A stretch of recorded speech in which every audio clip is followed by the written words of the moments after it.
नमस्कार, आप देख रहे हैं यूपी न्यूज 24/7। मैं आपके साथ अक्षिता मौर्य। आइए रुक करते हैं फटाफट खबरों की ओर। खालिस्तान समर्थकों का अलगाववादी जो पहले भारत को निशाना बना रहे थे, कनाडा के सफेद नागरिकों को अपना नया दुश्मन मान रहा है। सोशल मीडिया पर एक वीडियो वायरल हुआ है जिसमें एक कथित खालिस्तान समर्थक कनाडा के नागरिकों को आक्रामककारी कहता है और उन्हें इंग्लैंड और यूरोप वापस जाने के लिए कह रहा है। अजीत पवार की पार्टी सत्तारूढ़ गठबंधन में एकनाथ शिंदे की शिवसेना और बीजेपी के साथ एक महत्वपूर्ण साझेदार है। एनसीपी उम्मीदवार सना मलिक, नवाब मलिक और जिशाद सिद्दीकी भी कार्यक्रम से दूर नजर आए। रैली में शिवसेना शिंदे गुट के नेता और रामदास अठावले के नेतृत्व वाली रिपब्लिकन पार्टी ऑफ इंडिया के नेता मौजूद थे। भारत के विदेश मंत्री एस जयशंकर का कहना है कि जब पूरी दुनिया में राजनीतिक अस्थिरता का माहौल है, ऐसे वक्त में भारत की राजनीतिक स्थिरता पर पूरी दुनिया की नजरें हैं। जयशंकर ने कहा कि एक लोकतांत्रिक देश में लगातार तीसरी बार सत्ता में आना आम बात नहीं है। एक मीडिया संस्थान के कार्यक्रम में बोलते हुए विदेश मंत्री एस जयशंकर ने ये बात कही। सुप्रीम कोर्ट ने तमिलनाडु के थूथुकुडी में वेदांता समूह की तरफ से अपने तांबा गलाने वाले संयंत्र को बंद करने के खिलाफ दायर समीक्षा याचिका को खारिज कर दिया। शीर्ष अदालत ने 29 फरवरी को स्थानीय निवासियों के स्वास्थ्य और कल्याण के महत्व को रेखांकित करते हुए थूथुकुडी में अपने तांबा गलाने वाले संयंत्र को फिर से खोलने के लिए वेदांता की याचिका को खारिज कर दिया था, जो मई 2018 से प्रदूषण संबंधी चिंताओं के कारण बंद है। कोलकाता नगर निगम के वार्ड नंबर 108 के तृणमूल कांग्रेस पार्षद सुशांत घोष पर बाइक सवार के दो लोगों ने हमला कर दिया। एक वरिष्ठ पुलिस अधिकारी ने बताया कि हमलावरों में से एक ने करीब से उन पर गोली चलाने की कोशिश की, लेकिन किसी कारणवश हथियार का ट्रिगर नहीं दबा, जिसके चलते गोली नहीं चली। अभी से एहतियाती कदम नहीं उठाए गए तो दुनिया भर में प्लास्टिक कचरा 2050 तक दुगना हो सकता है। रिसाइकल प्लास्टिक का इस्तेमाल कचरा प्रबंधन में निवेश जैसी नीतियों को लागू करने के इस कचरे में 90% से अधिक की कमी की जा सकती है। जोधा अकबर, लगान और स्वदेश जैसी फिल्मों के लिए मशहूर निर्माता निर्देशक आशुतोष गोवारकर को इस महीने गोवा में होने जा रहे भारतीय अंतर्राष्ट्रीय फिल्म महोत्सव के लिए अंतर्राष्ट्रीय जूरी का अध्यक्ष नियुक्त किया गया है। रिपोर्टर्स की माने तो उत्तरी अमेरिका के एक वितरक की ओर से दलपति 69 के निर्माताओं को 25 करोड़ रुपए की पेशकश की गई। हालांकि सौदे पर अभी हस्ताक्षर नहीं हुआ है, वहीं इस पर अधिक जानकारी आने वाले सप्ताह में आने की उम्मीद है।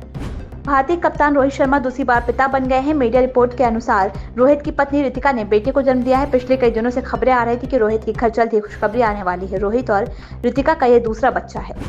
महाराष्ट्र विधानसभा चुनाव जीतने का भरोसा जताते हुए कांग्रेस नेता दिग्विजय सिंह ने महायुति को चोरी की सरकार बताया। उन्होंने बताया कि जनता ने पहले कांग्रेस, शिवसेना और विकासपा गठबंधन को चुना था। उन्होंने महायुति पर झारखंड सरकार को भी गिराने का आरोप लगाया। कांग्रेस नेता ने कहा कि महायुति बिना किसी वजह के मौजूदा मुख्यमंत्रियों को जेल भेज रही है। चुराई हुई सरकार है, ये तो इनका निकम्मापन है ना, जो ये रोहिंग्या मुसलमानों को ढूंढ नहीं पा रहे हैं। अब महाराष्ट्र और झारखंड में 370 कहां से आ गया? चुनाव आयोग से कोई उम्मीद करें? आपको बड़ी गलतफहमी है। महाराष्ट्र की सरकार चुराई हुई सरकार है, कोई जनता द्वारा चुनी हुई सरकार नहीं है।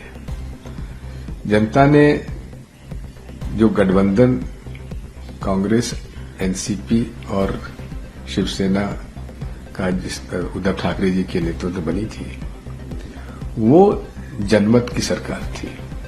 ये तो चुराई हुई सरकार है। झारखंड में भी गिराने का बहुत प्रयास किया गया। सिटिंग चीफ मिनिस्टर को जेल भेज दिया गया आदिवासी होते हुए भी, और कोई कारण नहीं था।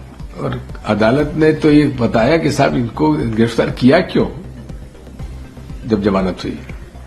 तो दोनों जगह जनमत की सरकार है हमारी थी, और मुझे उम्मीद है कि झारखंड में भी और महाराष्ट्र में भी जो गठबंधन हमारा है उसकी सरकार बनेगी। प्रधानमंत्री, गृह मंत्री और तमाम बीजेपी के जो नेता हैं जो झारखंड जा रहे हैं, तो ये बात कह रहे हैं कि रोहिंग्या और घुसपैठियों की बात की जा रही है, और घुसपैठियों को कांग्रेस पार्टी फ्री सिलेंडर दे रही है। इस तरीके की बातों को कैसे देखते हैं आप? बात यह है कि पिछले 10 साल से केंद्र सरकार भाजपा की है, और अगर घुसपैठी आ रहे हैं तो कहां से आ रहे हैं? डबल इंजन सरकारें हैं इनकी, क्यों नहीं उनको ढूंढ पा रहे हैं? ये तो इनका निकम्मापन है ना, जो ये रोहिंग्या मुसलमानों को ढूंढ नहीं पा रहे हैं। और आज से नहीं, नरेंद्र मोदी जी विशेष तौर पर और भाजपा बिना हिंदू मुसलमान किए चुनाव नहीं जीत पाएंगे, कहीं नहीं जीत पाएंगे। और बात यह है कि आज मुख्यमंत्री प्रधानमंत्री जी से उम्मीद करते हैं कि भाई महंगाई बढ़ रही है उसके बारे में कुछ कहिए, बेरोजगारी बढ़ रही है उसके बारे में कुछ कहिए, रुपये का अवमूल्यन हो रहा है उसके बारे में कुछ कहिए, जन समस्याओं के बारे में कुछ कहिए। हमारी पूरी अर्थव्यवस्था बिगड़ती जा रही है, सामाजिक समरसता आप बर्बाद करने में तुले हुए हैं। आप उसको बचाने के बजाय, लोकतंत्र को बचाने के बजाय आप तो खुलेआम ऐसी बातें कर रहे हैं जो कि मैं समझता हूं कि गांव के पंचायत के अंदर चुनाव में इस प्रकार की बातें नहीं हो रही, जो है कि तुम्हारी भैंस चुरा ले जाएंगे, तुम्हारा मंगलसूत्र चुरा ले जाएंगे। ये पंचायत के चुनाव में ऐसी बातें होती हैं। 370 का भी मुद्दा जो है वो अभी भी बना हुआ है चुनावों के अंदर। ये तक कहा जा रहा है कि इंदिरा गांधी भी अगर ऊपर से उतारा है तो देखिए बात ही कश्मीर का चुनाव तो नहीं हो रहा ना, वहां तो आपने ये 370 का मुद्दा उठाया था जो घाटी को प्रभावित करता है, तो घाटी में तो आप सफाया हो गए, एक भी बीजेपी को सीट नहीं मिल पाई।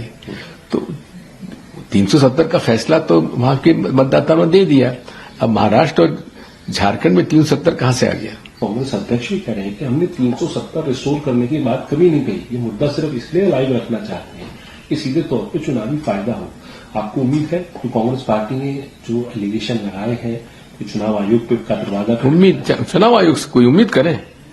आपको बड़ी गलतफहमी है। चुनाव आयोग से क्या उम्मीद करेंगे?